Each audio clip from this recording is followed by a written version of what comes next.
Salut, moi c'est Eric, ou Babouk, guitariste et chant dans Lomor. Moi c'est Gurvan, alias Typhus, je suis le batteur dans Lomor. Moi c'est Micha, je suis le bassiste dans Lomor.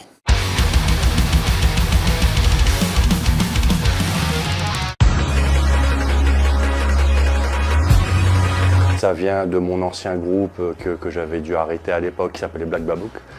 Et en fait, j'ai rencontré Monsieur Gurvan, qui est à la batterie en 2018. Dès ce moment-là, je lui ai proposé de faire ce qu'on appelle un tribute. C'était une super soirée avec plusieurs musiciens du lieu pour faire un tribute au groupe Slayer. Voilà. Et à partir de là, en fait, l'idée est venue de vraiment concrétiser quelque chose et de monter Lomor.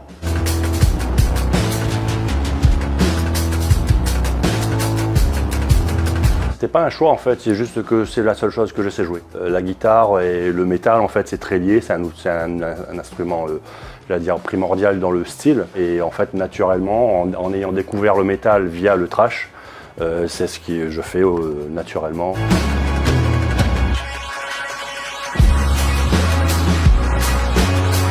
Depuis mon aîné, on est créole. Donc en fait, c'est un peu naturellement que Cagnard l'Enfer est venu comme ça, que Tantine le Clou dernièrement. Tantine, le clou est là.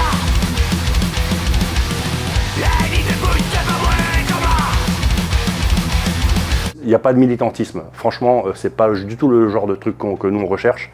C'est juste de faire de la zik, faire des concerts, envoyer de l'énergie à tout le monde et c'est tout, quoi. Dans ce deuxième opus, déjà, on a travaillé vraiment à trois, comparé au premier, où au premier, Eric avait déjà beaucoup écrit tout seul. Et puis nous, on avait emboîté le pas en cours de projet avec Gurvan.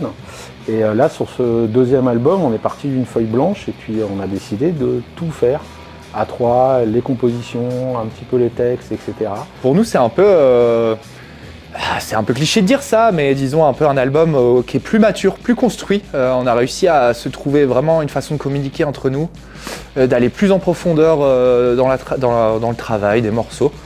Donc on va dire que c'est un peu une consécration, c'est un plaisir.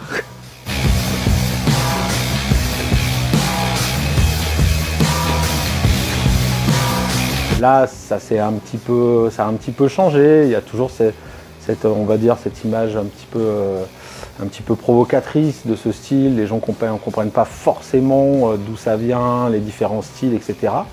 Je dirais pas que ce soit un combat permanent, c'est quelque chose qui s'intègre au fur et à mesure, qui commence à rentrer. Je veux dire, on n'est pas seul non plus, hein. Il y a d'autres camarades aussi qui sont dans le mouvement. Je trouve que c'est un mouvement qui est vraiment très local, qui est bien ancré finalement. C'est un public d'avertis. C'est des gens qui connaissent très bien le métal, souvent. Alors, ils ont beaucoup de références. C'est un public enthousiaste, qui aime bien participer aux soirées, qui est quand même assez fédéré. Ce qui est intéressant à La Réunion, c'est qu'il n'y a pas deux groupes pareils. Chacun a sa petite chapelle, etc. Et tout le monde vit très bien, voilà, au niveau de ce style. Et j'ai vraiment confiance en l'avenir, où vraiment on va avoir un public et une scène qui va se développer de plus en plus.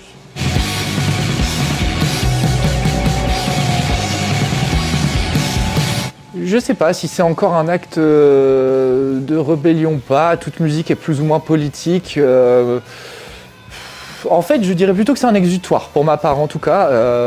Disons que c'est un peu l'endroit où on va déverser toute notre énergie négative. Donc pour certains, ça va concerner des sujets politiques. Nous, dans Lomor, c'est pas tant que ça le cas. Nous, on fait surtout ça pour le plaisir, l'envie de partager des émotions fortes, partager la violence aussi, la colère, toutes ces émotions qui sont quelque part naturelles, mais qu'on a trop tendance à garder au fond de nous.